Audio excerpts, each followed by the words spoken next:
Hello all! Welcome to Isha vlogs.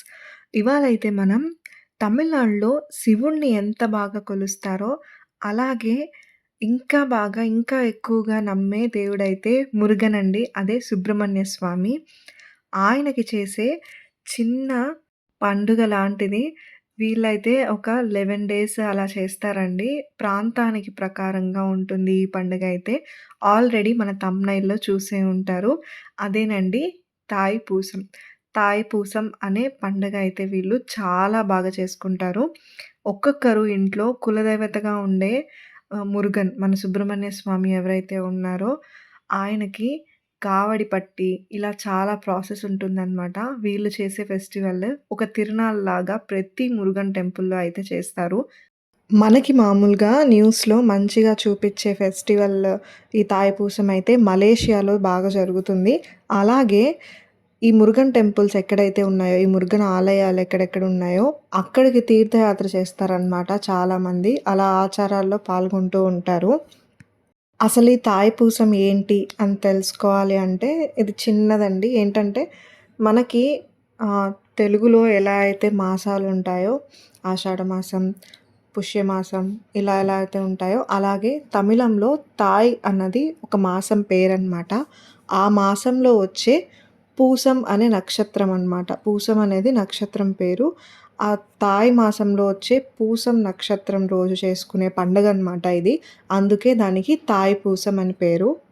ఆ రోజైతే ఇక్కడ ఏం చేస్తారంటే మనము మురుగన్ తీర్థయాత్రలకు వెళ్ళేవి పళని ఇలాంటివి ఉంటాయి కదా! ఇలాంటి ఆలయాల దగ్గరికి వెళ్ళడం, లేదా మనకు దగ్గరలో ఉండే మురుగన్ టెంపుల్స్ దగ్గరికి వెళ్ళి, వీళ్ళు చెక్కతో కావడి లాంటివి నిర్మించుకుంటారనమాట.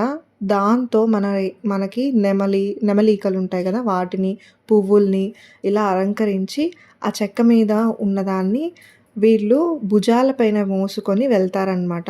భుజాల పైన మోస్తూ దేవాలయం చుట్టూ అయితే తిరుగుతూ మోసుకొని వెళ్తారు. ఇంకొకటి మీరు ఈ సీన్ అయితే చాలా మూవీస్‌లో చూసుంటారు. అలాగే న్యూస్‌లో గూడా చూసుంటారు. ఏంటి అంటే చిన్నవి శీలల్లాంటివి ఉంటాయి గదా! శూలాలంటారు.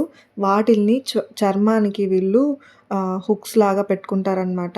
మనకి కొన్ని మూవీస్‌లో గూడా ఉంది. ఇలా నాలుకకి గుచ్చుకోవడం, బుగ్గల్లోంచి ఇలా గుచ్చుకోవడం. దాన్ని కూడా వీళ్ళు మురుగన్‌కి భక్తిగా సమర్పించుకుంటారనమాట. అంటే నేనింత భక్తిగా నా పెయిన్‌ని నీ భక్తి కోసం నేను చూపిస్తున్నాను. ఇలా ప్రదర్శించడానికి చేస్తున్నాను. ఆ దైవానికి నేను దీన్ని అర్పిస్తున్నాను అని చెప్పి వాళ్ళైతే మొక్కును అలా అయితే తీర్చుకుంటారనమాట. అలాగే మనకెలా అయితే దేవుడివి ఊరేగింపులు జరుగుతాయో, అలాగే ఇక్కడ కూడా సంగీతం పెట్టి కీర్తనలు, నృత్యాలు చేసుకుంటూ భక్తులు అందరూ దేవుడి చుట్టూ తిరుగుతూ అయితే ఇక్కడ ఊరేగింపులు కూడా జరుగుతాయన్నమాట. ఆ రోజైతే వీళ్ళు ఉపవాసం పెట్టి, ఆ కావడి పట్టి, వాళ్ళకి ఉన్న శారీరక, మానసిక కష్టాల్ని భరించి వాళ్ళేం చేస్తారంటే, అలా బాధ వల్ల వాళ్ళకి శుద్ధి జరుగుతుంది అని, ఆ మురుగన్ ఆశీర్వాదం కలుగుతుందని వీళ్ళు గట్టిగా నమ్ముతారనమాట. అలా వీళ్ళు ఆ తాయపూసం అంటే, ఆ పూసం నక్షత్రంలో వచ్చే దీన్ని ఎందుకు దాన్ని మాత్రమే జరుపుకుంటారు అంటే, వీళ్ళు ఆ పర్టిక్యులర్ పౌర్ణమి రోజు అంటే, ఆ పౌర్ణమి రోజు ఏ రోజైతే పూస నక్షత్రం ఉందో, పూసం నక్షత్రం, ఆ రోజు మురుగన్ యుద్ధం చేసి విజయానికి సంకేతంగా అయితే ఈ పండుగనైతే వీళ్ళు చేసుకుంటారు.